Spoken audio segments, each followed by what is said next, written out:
Hello, everyone. Thank you for tuning in to the New Mainstream podcast, where we explore the impact of multicultural consumers on marketing and media. I'm your host, Mario Carrasco, and co-founder of Think Now. Welcome back to the New Mainstream podcast. I'm your host, Mario Carrasco.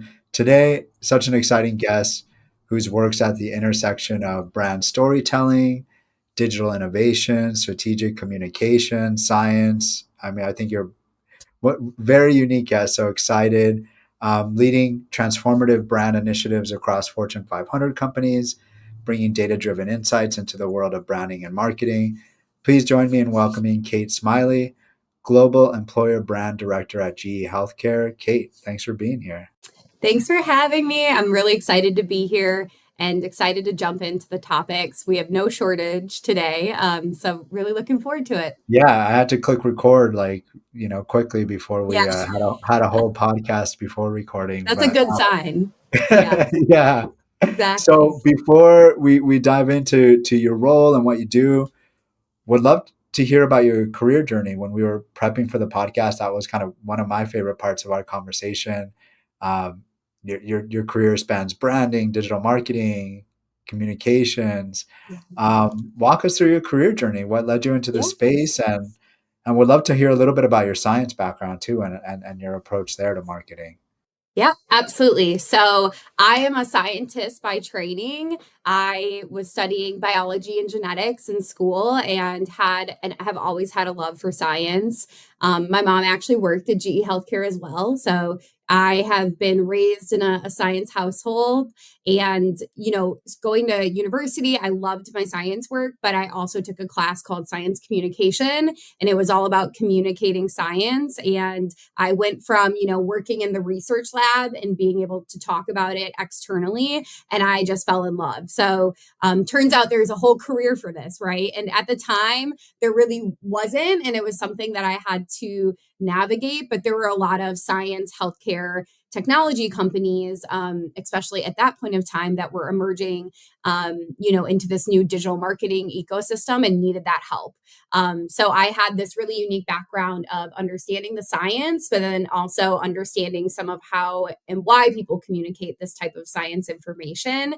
And I convinced someone to give me a job in marketing. And that is how the whole thing started. I learned a lot of my skills on the job, which I think is the best way to do it as a marketer.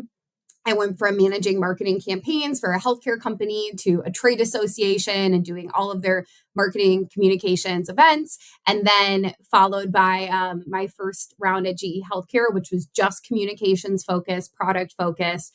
I did a small pit stop in cybersecurity and software where I really did and built my brand muscle, and then came back to GE Healthcare to help them build out their brand function and rebrand the company. And now have most recently stepped into this employer brand focus role, which is really exciting. They're going through a mini rebrand of sorts in their own right. But I think, just following things that I was interested in throughout my career led me down a non-traditional path, but one that I really enjoyed and am still enjoying, and look to just keep growing and adding to that experience book as we go.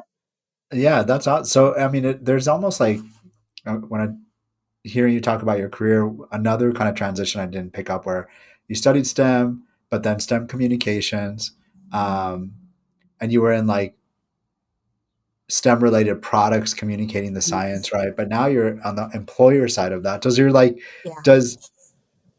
your science communication still play on the employer branding side of things? Yes, because we're people, right? So people all consume, when we think about like science communications, a lot of time it's communicating risk, it's communicating change, it's communicating new innovation. And those are all things that you also have to communicate internally to your employees, but also externally to future employees and colleagues to get them excited to want to work for you.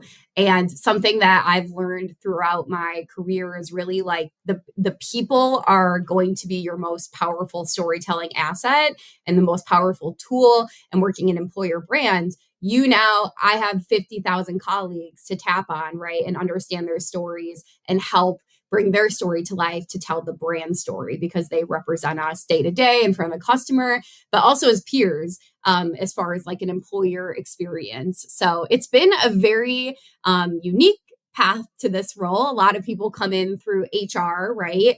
But I think it really gave me a lot of unique skills that I could bring forward to it in that way.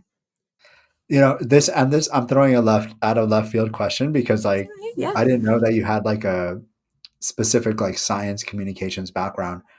From what I'm reading, and I don't know if this is true or not, but it feels like we're in a crisis of sorts from general population not understanding science.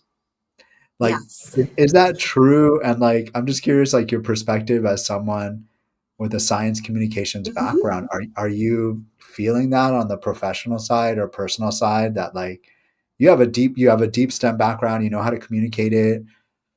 How is this whole like people not knowing, kind of not having a general baseline of science affect your work? Yeah. I am almost envious that I'm not in school now because it would be so interesting to really like dig into this. There are some really amazing science communication researchers that you can follow and learn from. And I think this is just a really important topic right now. And the short answer is we do have a bit of a issue, right? Especially in our in the United States of people understanding science. But then on the flip side, as science communicators, we often say, well, what can we do though? Like we should also have the knowledge. We're researchers. We should have the knowledge and the data to help better communicate and help companies and government and health institutions better communicate these issues. And a lot of times the answer is people think more information is going to fix some of these challenges. And that's actually not the truth. There's a lot of data to back that up. And what we're missing right now is trust. And I think that is the number one. I know that is the number one predictor of if a message is going to be received by an audience, especially in science communication. But right now, there's a lot of mistrust, right? The entire media ecosystem is all built around mistrust. Built around really getting people, activated about whatever they're talking about. So they're building on these pre-existing informations, belief, core values, and then they don't have a source to really trust either. And that is where we are stepping into this very tricky time, right? And as science communicators, as science organizations, healthcare organizations, it is our duty to really build that trust as a brand and use that to help better inform people, and use all of the tools that we have in our toolkits to help advance society in the right direction, in a healthier direction, and things like that, right? So you'll never see a brand typically take a big stance on a certain healthcare topic, but what we can do is use all of these stories and narratives that we've built to help build trust with our customers, with their patients, and tap into the people that we know people trust. Corporations right now are also having a bit of a trust crisis, and how can we better position ourselves to build that trust with our audience and look to be a trusted voice that also elevates your brand in the eyes of customers and your own colleagues, right? So it's this really big trust complex that we're building around, but we are in, I would consider, a bit of a crisis when it comes to trust, especially when it comes to like healthcare, medical science information, and that I think is something that we we should all be active participants in trying to help move forward. Yeah, no, that's such a good point. Yeah, I think you did a fantastic job of identifying the core issue, which is Yeah. mistrust. And then, I mean, it's right, mistrust in institutions that kind of historically people look to for guidance, right? And now there's all these, you're right, there's too much information. People are going to outside of institutions that may or may not be trustworthy. Yes, absolutely. And they're just looking for a direction and something that resonates with them, right? And so I think as communicators, we have to avoid just blasting them with more information and thinking that is going to fix, the problem, because we really have to take the time to understand where they're coming from, what they are most concerned with, what is the biggest risk to them, and then how can we best communicate through that change. So this could be applied to so many different topics, but one topic that I've talked a lot about, and like done a lot of studying on, is just like vaccines, because I worked in biotechnology, and a lot of the risk associated with vaccines and the fear affiliated with it and the mistrust has been built over time. But the ultimate fear is parents don't know what might happen to their child. And it doesn't matter how much data we have, throwing more data at them is not going to get through to them. So what we have to do is really storytell, right? And build that trust with that audience and find the people that they do trust and connect with them in a way that connects to their core values. It's like the most extreme case of marketing masterclass ever. Yeah. But it's one of those things where it's what a privilege also to be in an industry where, if we really understand that, think of how much positive influence and just like benefit and leaving the world a little bit better than we found it, I think that's what's exciting to me. And why I totally geeked out that first class. I felt like I had like the hard eyes and just like fell in love and fell way down that rabbit hole, which I still happily live in. But it's a topic that I go to a lot of conferences and things. We were just talking about this, and people aren't talking about this even in the highest, most important platforms. There's definitely a whole untapped opportunity to dig into there. And it's so interesting, right? Because like we're touching on such these big important topics from a health perspective, but then it boils down to like marketing, and what's at the core of really good marketing is storytelling. And so, irrespective of industry, it's cool to hear that those core tenets of marketing still resonate in the type of work you do.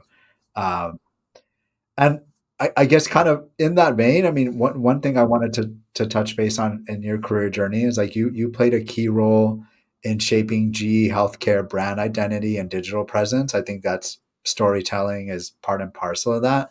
Like, tell us, what are some of the big wins from your work there, and how you manage that, and maybe give the listeners a little bit of background on. I think you were there when GE Healthcare spun off from GE, right?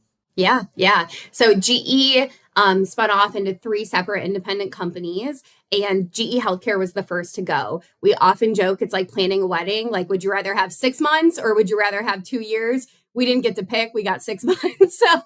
So we worked as fast as we possibly could, preparing a new brand identity for the organization, doing all of our research to really understand and make the right decisions, and also trying, our very best to bring along stakeholders as we went, because to be quite frank, like 6 months is a very fast change management curve. We just talked about like bringing people in and building that trust. That was a big change to throw on people. So it was definitely one of the busier times of my career, likely, but it was really, really amazing work. I don't think there's like, that's a career changing project. And it's one that I had so much love for.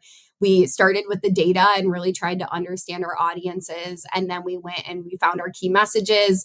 And from there, we, then started bringing the visual identity to life. But I think what was so special about it was we had 100 years of legacy to work through, but we also had a whole future to plan for all at the same time. And I think that is a very unique message. It's one that you have to strike the right balance. And it was something that we thought a lot about.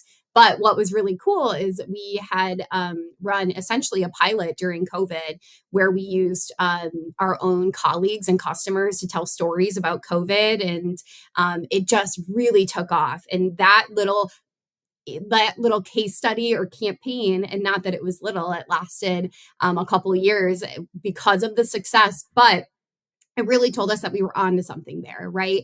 And our data showed us the same thing, that we had this white space that we could lean into with, even though we are a medical technology innovator, we have this opportunity. It all comes down to the people. And how do we bring those stories forward? I think being able to be part of a rebrand and an organization that was ready to really bring people into the center of healthcare, which is something that healthcare institutions or customers have been doing for a long time. So we're like, why aren't we right there with them in that way as well, if we're going to be innovating alongside them and trying to treat and help treat patients alongside them. So it was really powerful as well, because we had to go so deep into the organization. We had to find the people stories that we wanted to tell. We had to find the technology stories, how those two work together.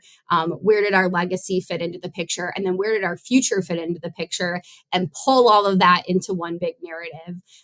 So it was a very exciting challenge. We had, all sorts of opportunities and milestones along the way, from like ringing the bell, in our very first investor day as a standalone company, our very first brand advertising campaign as a company. And each moment, I think we were just really intentional about how do we bring this to life in a way that's authentic to us, that's exciting to our audiences, but also really grows the business, right? We can't just tell a really nice story and have it be the end of the day.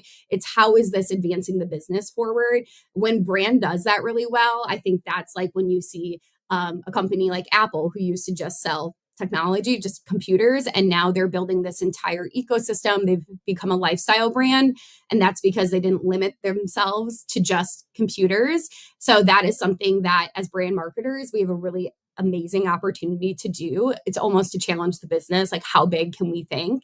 What is the loftiest goal that we could have? And how can we build a brand framework that's authentic and ownable, but also do that at the same time? That is a very tall order, I will say. But when you hit it right, it's something that is like the gift that keeps on giving. Because once you kind of get your footing, you'll really see the momentum pick up, not just at the brand level, but also throughout the organization, especially for these huge matrix organizations where you have a lot of players. That's so amazing. And I love to hear that this huge initiative and undertaking started with research, right? Like Mhm. as a research nerd. Um, I know it was a while ago, but can we like double click into the research, like how it was Mhm. structured? It sounded like you started with interviews. Like, so did you start with quantitative? Like, tell us about the research aspect. I would love to geek out on that a bit. Yeah, let's do it. So we started with some quantitative research, right? So we have a lot of market data. We run regular brand studies to understand where we're at with our customers, how they feel about us, what their perceptions are as well. So just beyond like technical abilities, like how do they truly feel about us emotionally? Yeah. How, are they ready to stay with us? How happy are they working with us and things like that? So that is an ongoing study that we normally have. We essentially just ramped that up to get started. And then we also took a really, really deep dive into our competitors to understand where are our brand strengths, and then also where are there opportunities where we can wiggle into the white space and really own something. Where is a space that we're just not going to win at that, and that's okay. But now we know, right? Now we have the data at our fingertips. And then we took all of that to really combine it with some more qualitative studies. So things like roundtables, interviews with leaders, but also interviews with our external stakeholders. So think customers, investors. These were audiences we never really had to talk to, the media, in the way that a GE corporate would have had to. Now we're reporting our own, earnings calls and things like that. This is a whole new audience we never had to think about as part of a conglomerate. So that was a big piece of it. And then we also had a colleague survey that we did internally. So we did some focus group, but also some more qualitative focus. But we had them part of the journey the whole time. So we tapped that audience to go from the beginning. But as we were like developing our purpose and like even the color palettes and things like that, we had this survey population that we kept pulsing internally for them to give us some feedback from a colleague perspective. Because if our 50,000 colleagues who make the company run were not bought in from the get-go, we were going to be fighting a losing battle from the jump. So I think those were some of the most powerful data points that we had. And then we just continue to measure as we go. Every time that we run something, we're measuring monthly, quarterly, year over year to see, what was the lift? Did it meet the purpose of what we were trying to accomplish? Where could have it been better? Do we want to do something like this again? Or is this something that we're going to leave on the cutting room floor, which is totally fine. But I think just having that data and that research base has given us not only like the right guide to find something that was the sweet spot for us, but also then to get all of the buy-in that you have to do to get to physically get through something like this. Having the data at your fingertips is extremely important. I mean, it's incredible to hear that because, I mean, as a researcher, and I know people listening right now are smiling, like it sounds like a case study what we try to promote to our clients, right? Like doing exhaustive studies, especially with something so critical as what GE undertook. And it sounds like you just checked all the boxes, which is incredible. And that's, I mean, I know I'm preaching to the choir for the researchers listening, but like that is why GE is GE and GE Healthcare is so successful, right? It sounds like you really start with the data and listen to your not only to your customers but stakeholders, employees. That's really cool, and it sounds like it's ongoing, right? You're still continuing to do this research. Yes, I think if you're not collecting that type of data on your key stakeholders, you're missing a huge opportunity. I worked for a company that was very focused on just cut. We were reporting NPS weekly, so customer data weekly at this company, and I I was like, you're missing all these other audiences though, and you don't know how you're sitting against your competitors. So how are we going to really navigate that? They brought me in to rebrand the company. And by the end of my analysis, I told them, you actually don't want to rename the company. And here are all the reasons why you don't want to do this. And here's all my data as to why we should not do this. But here's my other recommendation.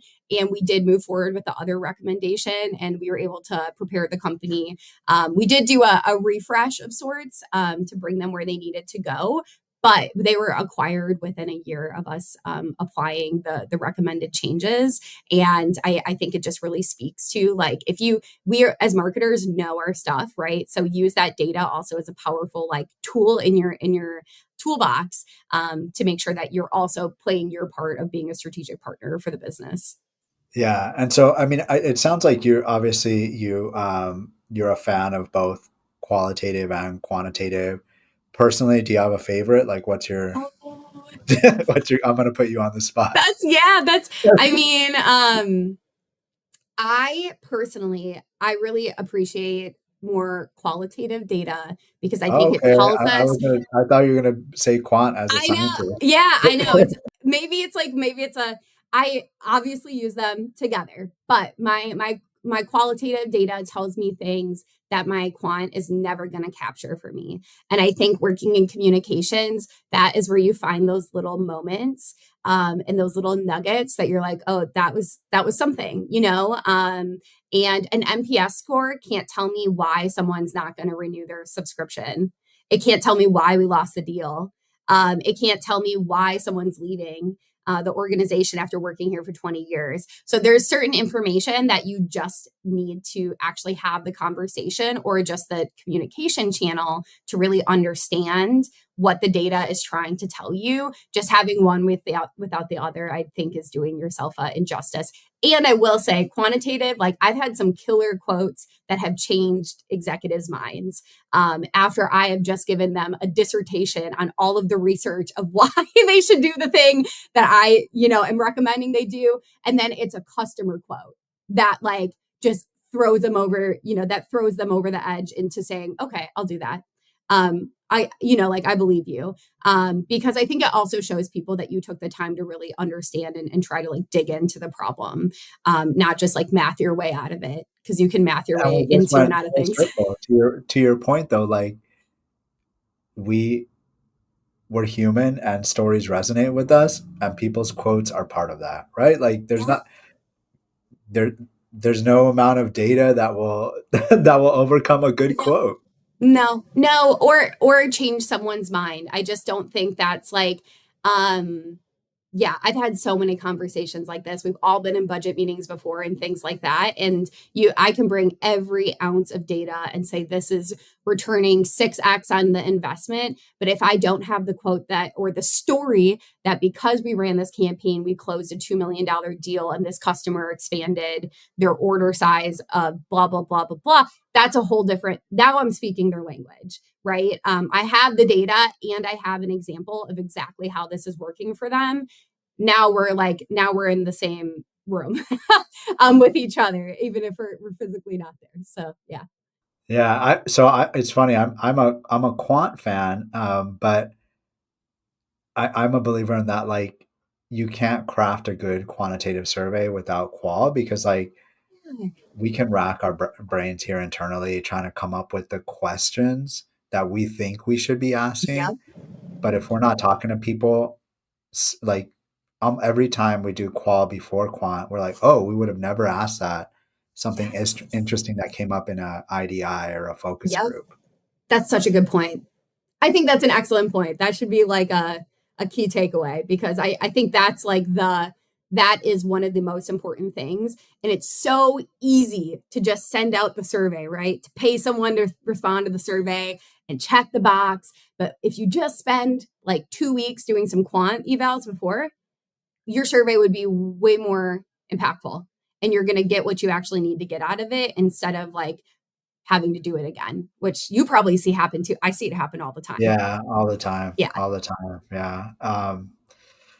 Awesome. Shifting gears a little bit. I Yeah. mean, one of the reasons I reached out to you, your LinkedIn, you're a big supporter of inclusive marketing, right? I mean, from an employer brand, I think it's so critical. Um, and we're kind of in a weird time when it comes to D&I, right? I mean, even saying that is I don't know, can be problematic now. Mhm. So companies are scaling back, and from your perspective, like, why is it essential to prioritize Yeah. inclusivity as an employee branding perspective? Yeah. I think it will always be important. It always has been important. And it's something that we will need to continue to advocate for, especially as the people telling stories for organizations, and giving a voice to people who maybe don't have a voice, right?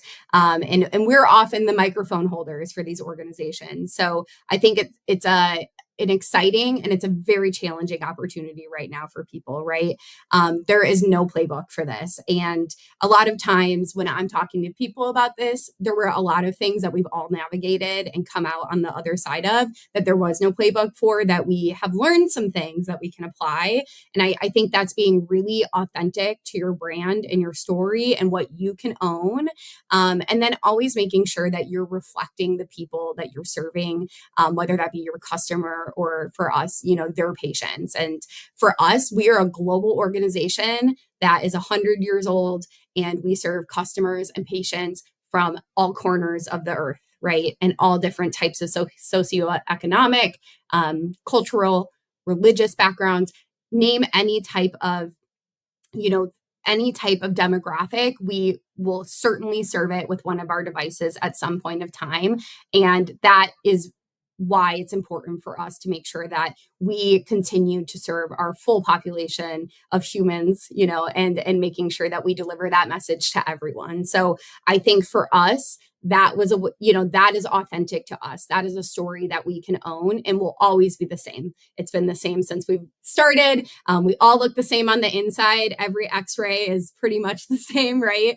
No matter how you come to the exam. So I think this is just a good North Star as we're all navigating this. And then I would say, we all, as companies, and building that trust that we talked about earlier, setting the tone can be really important. And your employees want to know, how we're going to be supported. And I think that's an audience that we don't want to overlook right now. We want to make sure that they feel very heard, that we answer the questions, and that we let them know that we will continue to support them in a way that reflects them. And I think that is the key to inclusivity, right? Is making sure that it's a space for everyone and not just for the few. So I think as long as we maintain those critical tenets, as organizations, as communicators, marketers, people leaders, we are going to be on the right track.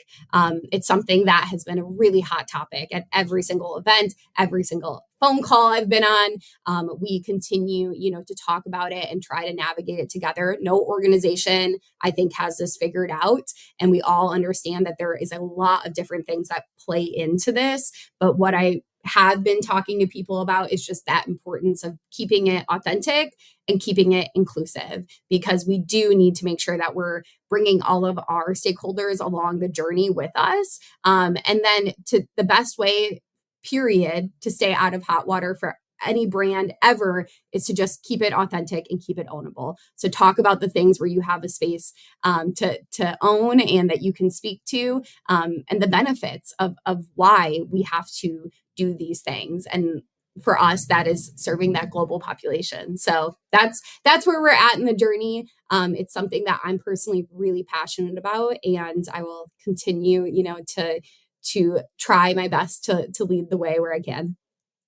Yeah, no, and I think it's great to have your perspective as a global brand because, um, I mean, health is one of those things. I can't think of anything that's more linked to your personal background Yeah. and culture, right? Like, um, how we think about health is so linked to our upbringings, which is Yeah. different globally, Every single culturally, place. city to city, country to country.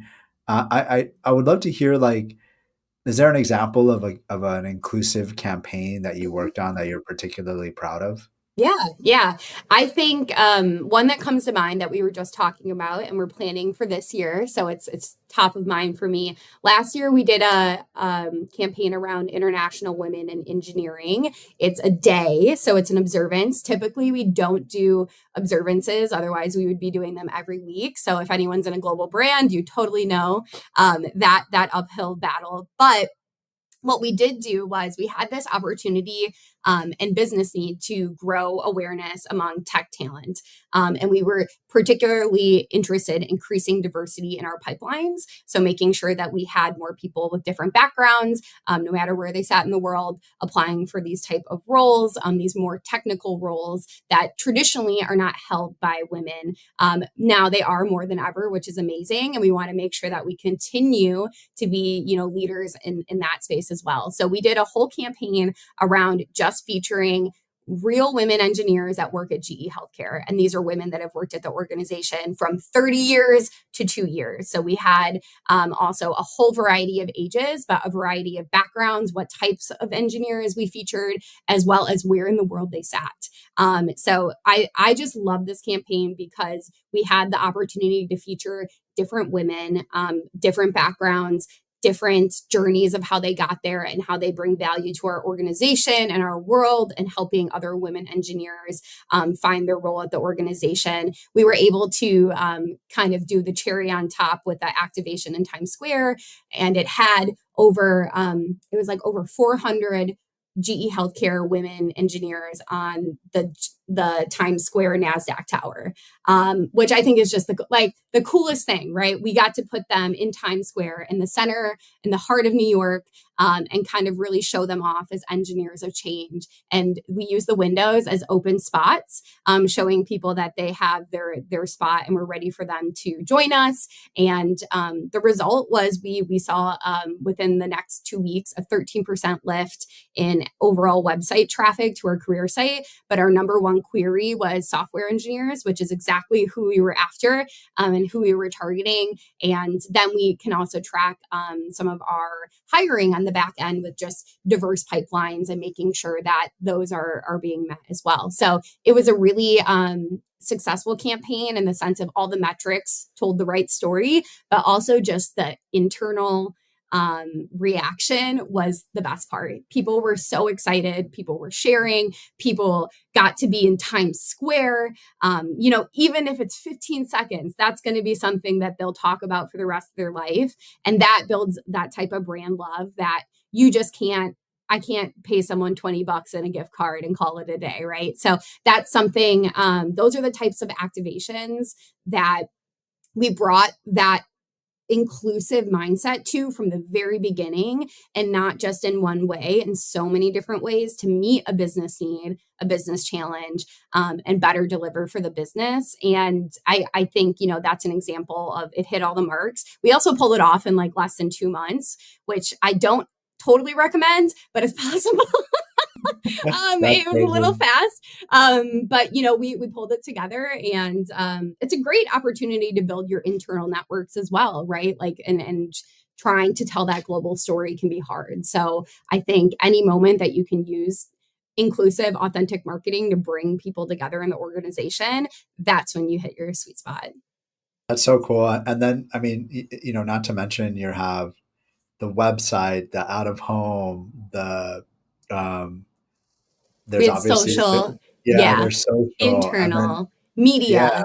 We did, yeah, yeah, the whole that's so cool, nine. multi-channel. Yeah, and then spotlighting women in STEM. On that point, like, where do you see the future? So, like, you're already there on the edges of like all this multi-channel social driving. That's leading to results, which is incredible. Are you all in looking at AI, VR, or other type of emerging platforms to reach Yeah. some of these inclusive Yes. goals? Yeah, absolutely. I think that's just going to be part of our stories going forward, right? And we are a technology company, so AI, machine learning, VR is part of our bread and butter, right? Where we're building it into our products, which means we also have these people who are experts in this space. I interviewed a woman a month ago. She is one of the leading experts in AI for imaging. Like, that's truly amazing. That's so cool. She blew my mind. She's one of the smartest people on earth, and for this specific topic, and she works for us. That is the person that should be talking about AI in healthcare, not me. So that's the chance where we literally did a video interview with her, handing the microphone over and saying, tell us why this is exciting and show us and give us some examples. And whether that be, making sure that these new technologies are part of our stories and making them part of that foundation is one piece. And then the other piece is using it for our day-to-day work. We're a Microsoft house, so we're using Copilot. I use AI every single day. I love it. We do use it when we're doing things like analyzing results, consolidating copy, repurposing copy. It's super helpful for that. And now we have this whole new exciting thing where AI can help generate really pretty impressive images. We are already thinking about how we might want to use that, how we might want to use it in a campaign. In the past, we had used it for a campaign where we took stories about young female, about young women, and they told their moms what they thought they did at work, and then we used AI to bring it to life. And it was just super fun campaign. It was so low stakes, right? But it was a great entry point into the water. One kid had described, a CT machine as like a chocolate bar going through a donut, and we had literally a donut and a chocolate bar animate while she was, talking through it. It was super sweet. The campaign performed really well, and it's all those little moments where you can use AI to just infuse it in your day to day work or the creativity. But I think there's a way to leverage it, especially for lean teams, right? So if I wasn't working in a super highly regulated company and organization and industry, there's way more applications that we can't even scratch. So I definitely encourage people to just like get in there, play with it, and see what it can do for you. Yeah, one of the things I'm taking away from you talking about these amazing people within the organization that you look to, I think so many times for me as a founder, running a medium-sized business, we think of marketing, we look externally for experts. Then I just had an experience where I got back from Peru last week for a market research conference in Latin America, met some of our Latin American team out there, and got to spend some real time with them that you don't get to day to day. And just talking to our team out there, who happened to be two incredible women, and I was like, wow, you guys are like so knowledgeable. Like, we need to do more. And so I Yeah. don't know, like it's just a lesson there, a takeaway that like you have incredible people on your team sometimes that you don't know, and just like having these conversations with them Yes. just changes your perspective. And it's like Yeah. we need to highlight more people instead of looking out, right? Yes. Yeah. And now you've built you're building so much trust in the people in your internal organization as well. And that's how you start building that really strong foundation even further. And your customers are going to start trusting those people as well, because they're not just focused on the bench of executives at like a big corporation, right, that have been approved to speak on something. Now we have all these other people that they can start really building these relationships with, and then putting them front and center and letting them do the things that we don't know how to talk about. And that's okay. Right, Like, and right. that's fine. I'm like more than happy to hand that over. So no, I No, love that's that great. example. That's really cool. I'm sure they would love it too. So Yeah, yeah, yeah. exactly, exactly. Awesome. Well, this has been an amazing conversation. Almost up for time, believe it or not. But before we leave, I wanted to, I mean, obviously, I imagine, you being in STEM and communication, you're an inspiration for many people wanting to get into marketing, STEM. Like for for people that are thinking about this career, what are some advice that you could give for young Yeah. aspiring marketers or people looking to get into STEM or both? Yeah, I love it. My youngest sister, who's quite a bit younger than me, but she's just entering the workforce right now. So we have this conversation weekly. So right now, I think, I would say the biggest thing is just follow your interest. You're so early in your career. I tell her all the time, nothing is a life sentence, right? So if you start a job and you're like, I like this, but I don't like this part of this job, that is information that you can now use to navigate to the next role, and that is okay. There is no organization on earth that you owe all of your time and effort and interest to. Make sure that you're taking care of yourself and really following your interest, and it will take you where you need to go. My current job, I didn't even know was a job when I graduated college, and now this is what I'm doing, and I really enjoy it. The other thing I think is really helpful is, like, if you can find a mentor, it can be so powerful. That could be someone that you meet at an event. That could be someone that has the job that you want someday. I think that's a great tactic to use. Or it could be someone in your life, right? Like, I'm a mentor to my sister in many ways, but I also mentor a lot of other women that I meet through different organizations and events. And those mentors, even if it's once a quarter, every 6 months, checking in, use them as your sounding board. Build that ecosystem to kind of get a gut check, to get some guidance. Our parents are not always the best people for that. I love my mom very much, but not always the best. And so build those people, right? With the people that you respect, that you trust, that you admire. That is the people you want to be taking notes from, not, maybe someone on TikTok. TikTok does have a lot of information, but, really be a little bit more strategic. And I think that will serve you very well. Great advice, Yeah. Kate. So amazing talking to you. Thank you so much for joining You us on the too. Mainstream podcast. Um, if people want to follow you, learn more about your work, what's the best place to connect or follow you? Yeah. So you can follow me on LinkedIn. That's where I spend a lot of my time. So Kate Smiley, you can go ahead and look me up. I would love to get connected with you. And I put out a couple pieces of content every week. I'll be rolling out some blogs in the upcoming months. So hopefully a little bit deeper dive. And then my portfolio is krosecreative.com if you want to check that out, or reach out to me and we can work together. So that is where you can find me. Awesome. Thanks again, Kate, Yeah. and thank you everybody for listening. Yeah. Thanks so much, Mario. I really appreciate it. Thanks to everyone listening in. To get more multicultural insights, check us out at thinknow.com and follow us on social media. You can also subscribe to this podcast on your favorite platform.